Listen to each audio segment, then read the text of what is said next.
ሰላም ጤና ይስጥልኝ አድማጭ ተመልካቾቻችን፣ ለዕለቱ የያዝናቸውን ዋና ዋና ጉዳዮች ማሰማት እንጀምራለን። አብራችሁን ቆዩ። የወልቃይት ጠገዴ ሰቲት ሁመራ ዞን 2 ዓለም አቀፍ ድርጅቶች አካባቢውን ለቀው እንዲወጡ አዘዘ።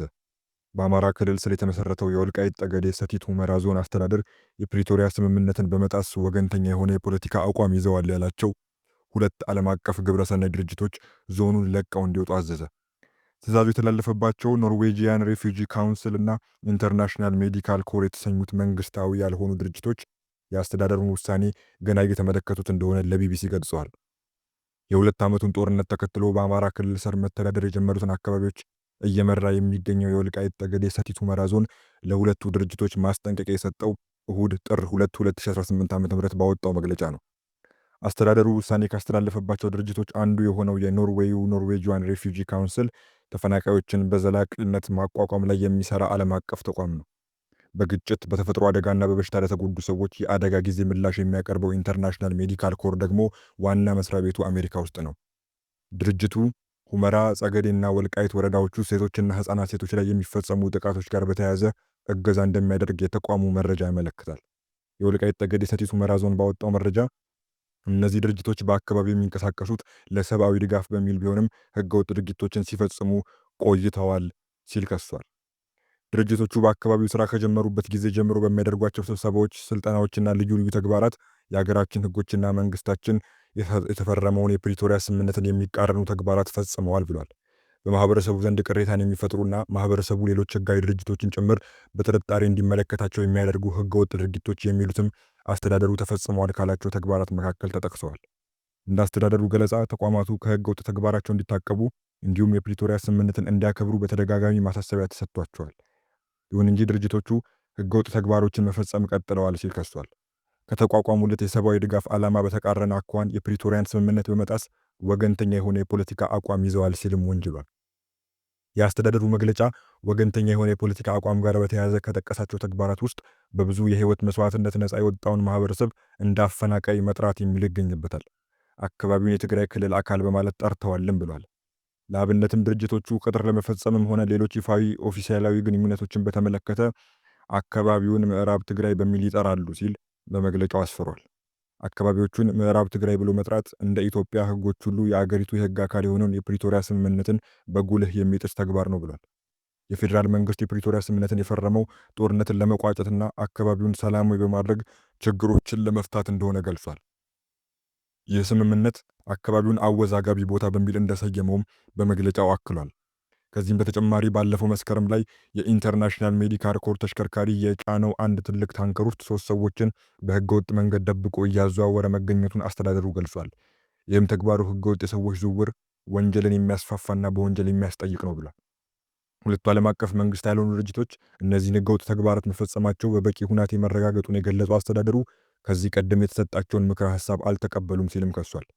ህገወጥ እንቅስቃሴያቸውን እንዲያርሙ የተሰጣቸውን ምክረ ሀሳብ ለመቀበል ፈቃደኛ ባለመሆናቸው ዞኑን ለቀው እንዲወጡ በጥብቅ እናሳስባለን ሲል የዞን አስተዳደሩ ውሳኔውን አሳውቋል። አስተዳደሩ ያቀረባቸውን ውንጀላዎችን በተመለከተ ቢቢሲ አስተያየታቸውን የጠየቃቸው የሁለቱ ድርጅቶች የኢትዮጵያ ኃላፊዎች በአሁኑ ሰዓት በጉዳዩ ላይ አስተያየት እንደማይሰጡ ገልጸዋል። የኢንተርናሽናል ሜዲካል ኮር የኢትዮጵያ ካንትሪ ዳይሬክተር ሎረንስ ሙታሪያ አዲስ አበባና መስክ ላይ ያሉ መረጃዎችን ማረጋገጥ፣ መግለጫውን ካወጡት አካላት ጋር ግንኙነት መፍጠርና በመግለጫው የሰፈረውን ክስ እውነተኛነት ማረጋገጥ ስለሚያስፈልግ አስተያየት መስጠት እንደማይችሉ አስረድተዋል። የዞን አስተዳደሩ መግለጫ ስለማውጣቱ እንደሚያውቁ የተናገሩት የኖርዌጂያን ሬፊጂ ካውንስል ካንትሪ ዳይሬክተር አይዛክ ኦዲያምቦ ኦኮም በተመሳሳይ ህጉን ተከትለው ጉዳዩ በትክክል ምን እንደሆነ ለመረዳት ሲሉ አስተያየት እንደማይሰጡ ተናግረዋል። ኖርዌጂያን ሪፊጂ ካውንስል ኢትዮጵያ ውስጥ የሚያከናውናቸው ተግባራትን የሚያስተጓጉል እገዳ ሲያጋጥመው ይህ የመጀመሪያ አይደለም። የትግራይ ጦርነት እየተካሄደ በነበረበት ሐምሌ 2013 ዓ.ም የሲቪል ማህበረሰብ ድርጅቶች ባለስልጣን ከተቋቋሙለት ዓላማ ውጪ ሲንቀሳቀሱ ተገኝተዋል በሚል እገዳ ከጣለባቸው 3 ድርጅቶች አንዱ ነበር። ሁለቱ ድርጅቶች የተላለፈው ውሳኔ ከተነሳ በኋላም ኖርዌጂያን ሪፊጂ ካውንስል በእገዳው የቀጠለ ሲሆን በአጠቃላይ ከ5 ወራት በኋላ በመጨረሻ ማስጠንቀቂያ ወደ ስራ እንዲመለስ ተደርጓል። የፌዴራል መንግስት በሲቪል ማህበረሰብ ድርጅቶቹ ላይ የወሰደው ይህ እርምጃ በወቅቱ እንደ ሂውማን ራይትስ ዎች ካሉ የሰብአዊ መብት ተቋማት ተቃውሞ ገጥሞት ነበር። ቢቢሲ የወልቃይት ጠገዴ ሰቲት ሁመራ ዞን ውሳኔ በፌዴራል መንግስት ደረጃ እውቅና ያለው ስለመሆኑ ከሲቪል ማህበረሰብ ድርጅቶች ባለስልጣንና ከሲቪል ማህበረሰብ ድርጅቶች ምክር ቤት መረጃ ለማግኘት ያደረጋቸው ጥረት አልተሳኩም። በመጨረሻም ትራምፕ ኩባ ሳይረፍድ በፊት ስምምነት ላይ እንድትደርስ አስጠነቀቁ። የአሜሪካ ፕሬዝዳንት ዶናልድ ትራምፕ የቬንዙዌላ አጋር የሆነችው ኩባ ስምምነት ላይ እንድትደርስ አሊያም የሚያጋጥማትን መዘዝ እንድትጋፈጥ አሳሰቡ። ፕሬዝዳንቱ ከቬንዙዌላ ወደ ኩባ ሲገባ የነበረው የነዳጅና የገንዘብ ፍሰት እንዲቆም እንደሚደረግም አስጠንቅቀዋል። የቬንዙዌላው ፕሬዝዳንት ኒኮላስ ማዱሮን ሲያስጠነቅቁ ከቆዩ በኋላ በድንገተኛ ጥቃት እንዲያዙ ያደረጉት ዶናልድ ትራምፕ ከዚህ ዘመቻ በኋላ ትኩረታቸውን ወደ ኩባ መልሰዋል። የኩባ የረዥም ጊዜ ወዳጅ የሆነችው ቬንዙዌላ በቀን ወደ 35,000 በርሜል ዘይት ወደ ደሴቷ እንደምትልክ ይታመናል። የኩባ የውጭ ጉዳይ ሚኒስትር አገራቸው ያለ ጣልቃ ገብነት ነዳጅ የማስመጣት መብቶ የተጠበቀ መሆኑን በመግለጽ ለትራምፕ ማስጠንቀቂያ ምላሽ ሰጥተዋል። የአገሪቱ ፕሬዝዳንት በበኩላቸው ማንም የምናደርገውን አይወስንልንም ብለዋል። የትራምፕ አስተዳደር እየተከተለ ያለው ማዕቀብ የተጣለባቸውን የቬንዙዌላ ነዳጅ ጫኝ መርከቦችን የመያዝ አካሄድ ኩባ ውስጥ ያለውን የነዳጅና የኤሌክትሪክ ቀውስ ማባባስ ጀምሯል። የአሜሪካ መንግስት ባለፈው አርብም ማዕቀብ የተጣለበትን የቬንዙዌላ ነዳጅ እያጓጓዘ ነው ያለውን 5ኛ የነዳጅ ጫኝ መርከብ በቁጥጥር ስር አውሏል። ትራምፕ እሁድ ዕለት ትሩዝ ሶሻል በተባለው የማህበራዊ ሚዲያ ገጻቸው ላይ ባሰፈሩ ጽሑፍ ኩባ ለብዙ ዓመታት ከቬንዙዌላ በሚመጣ ከፍተኛ መጠን ያለው ነዳጅና ገንዘብ ኖራለች።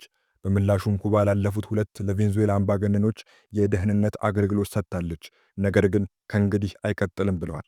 አክለውም ከእንግዲህ ወደ ኩባ የሚሄድ ነዳጅም ሆነ ገንዘብ አይኖርም፣ ዜሮ፣ ጊዜው ሳይረፍድ ስምምነት እንዲያደርጉ አጥብቄ እመክራቸዋለሁ በማለት አስጠንቅቀዋል። ትራምፕ እንዲፈጸም ስለሚፈልጉ ስለ ስምምነት ዝርዝር ወይም ኩባ ሊገጥማት ስለሚችለው መዘዝ የገለጹት ነገር የለም። የኩባ የውጭ ጉዳይ ሚኒስትር ብሩኖ ሮድሪጌዝ ግን አገራቸው ያለ አሜሪካ ጣልቃ ገብነት ወይም አንድ ወገን የግዴታ እርምጃዎች ተገዥነት ከማንኛውም ፈቃደኛ ምርት ላኪ ነዳጅ የማስገባት ፍጹም መብት አላት ብለዋል።